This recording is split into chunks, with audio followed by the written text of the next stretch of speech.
Bonsoir à toutes et à tous et bienvenue sur Télé Djibouti dans cette nouvelle édition de votre journal de 22 h. Les titres de l'actualité de ce soir. L'heure est à la prévention de la propagation du Covid-19 dans notre pays avec 4 nouveaux cas confirmés de plus aujourd'hui.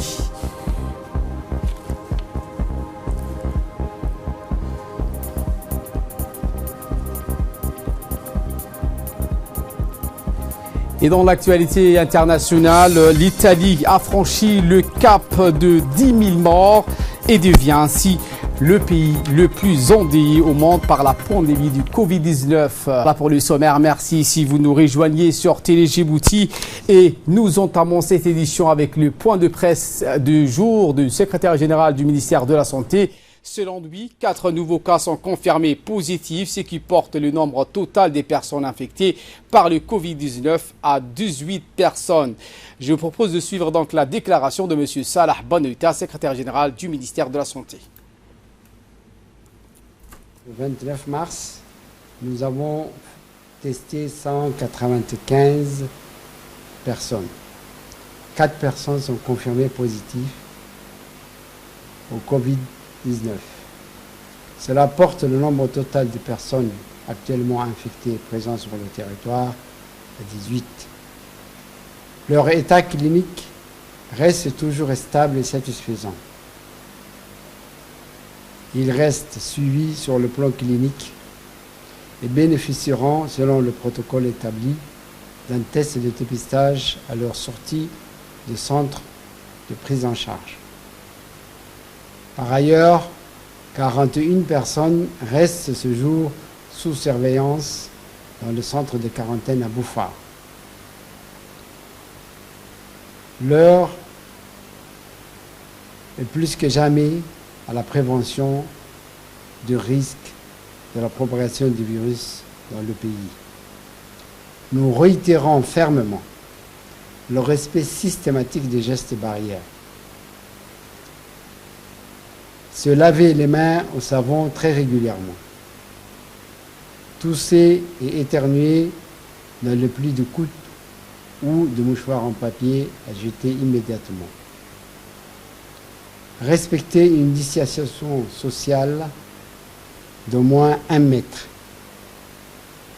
Désinfecter les surfaces de contact régulièrement. Et éviter les déplacements inutiles. Respectez le confinement, restez chez vous.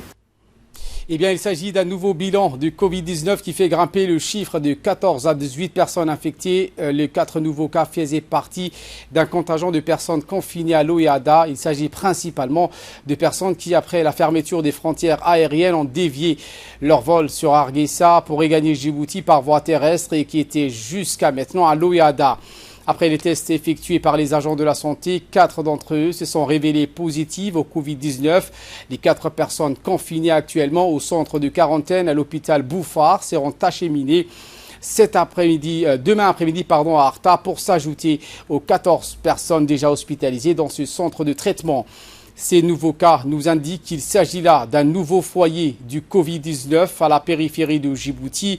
Des contrôles et un strict confinement ont été instaurés dans cette zone périphérique de la capitale afin de limiter toute circulation virale par personne interposée. Un nouveau bilan et un nouveau foyer de cette pandémie qui doivent tous nous alerter. Il y a lieu de noter que le gouvernement a pris des mesures par anticipation, des mesures fort louables et prévoyantes pour la protection de la population. Toutefois, ces mesures ne sauraient être efficaces que si les mesures de confinement décrétées durant 14 jours étaient respectées à la lettre.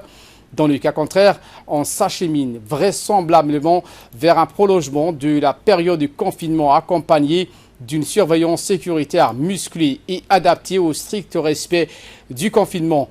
Il y a de là donc la survie de tous, tout contrevenant, quel qu'il soit, au confinement, surtout adulte, peut être qualifié de criminel potentiel qui nous conduit droit vers cette catastrophe. Et voilà qui nous ramène de parler de ce communiqué qui indique que tous les passagers des vols internationaux du 14, 16 et 17 mars dernier de bien vouloir donc contacter le numéro le 15 17 dans le plus bref délai.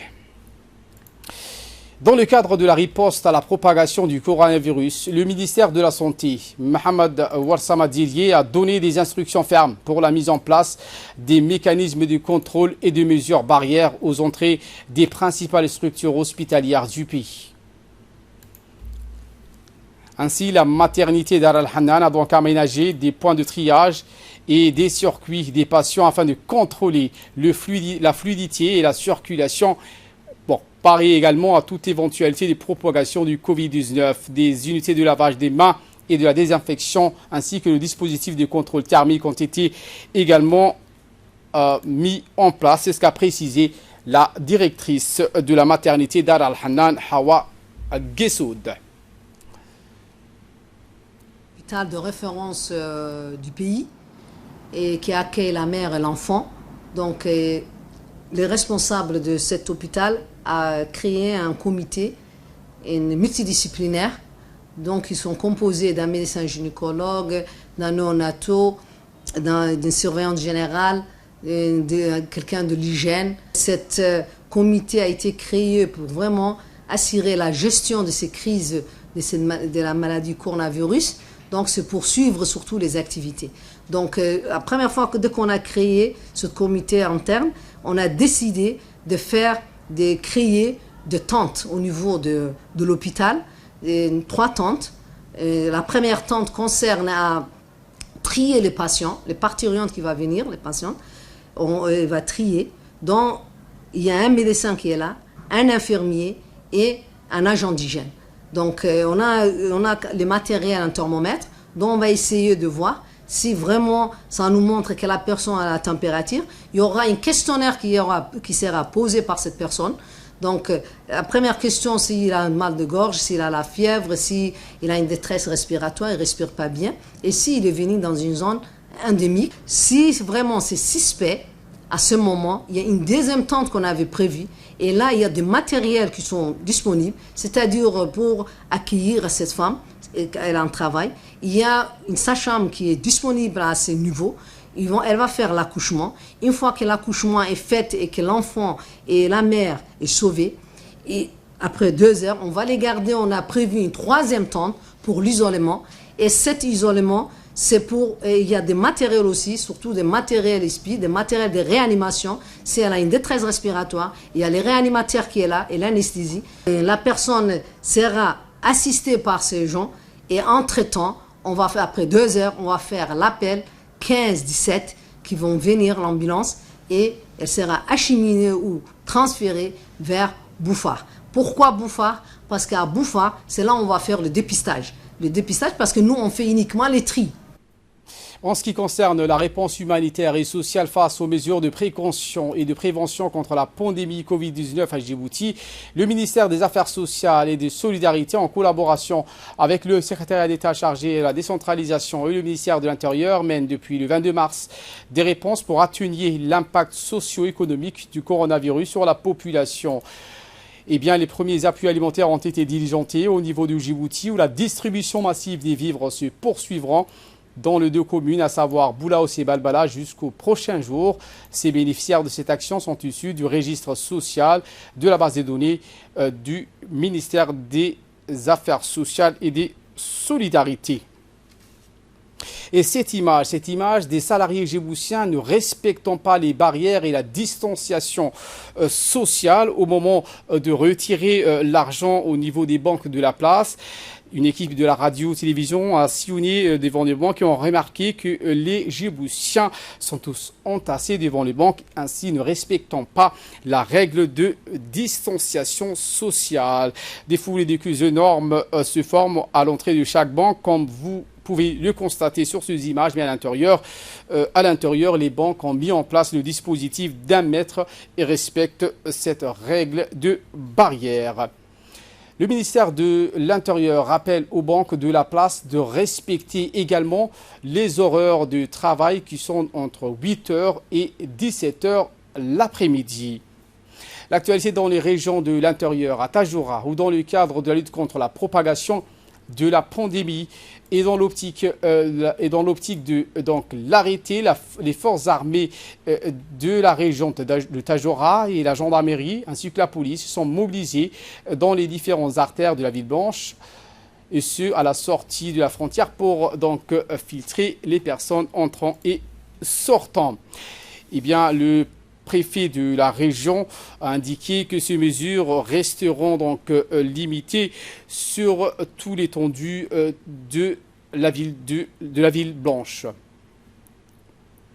Et ce communiqué de l'autorité des ports et des zones franches qui indique qu'il mettra en place des badges spéciaux pour les staffs essentiels travaillant pour les sociétés de transit, les agences maritimes, transporteurs routiers et autres auxiliaires de transport. Les personnels des compagnies dont les listes ont été envoyées devront se présenter au bureau de l'autorité des ports et zones franches pour la prise des photos et l'impression du badge ce samedi jusqu'à mardi de 16h à 8h, dont l'objectif est d'éviter des perturbations. La communauté portuaire pourra donc appeler le numéro, notez bien, le 21 35 62 25, le 21 35 62 25 pour toute assistance, et ce durant toute la période du confinement. Et de là, nous passons en nouvelles du monde. Je vous l'ai dit en titre, l'Italie a franchi le cap de 10 000 morts. La protection civile italienne a annoncé 889 décès supplémentaires dus à la pandémie du coronavirus. Avec 10 023 décès, l'Italie devient le pays le plus endeuillé au monde par la pandémie du Covid-19. Voilà pour l'essentiel de ce 22h. Merci à vous de nous avoir suivis et très bon suivi des programmes sur Télé Djibouti.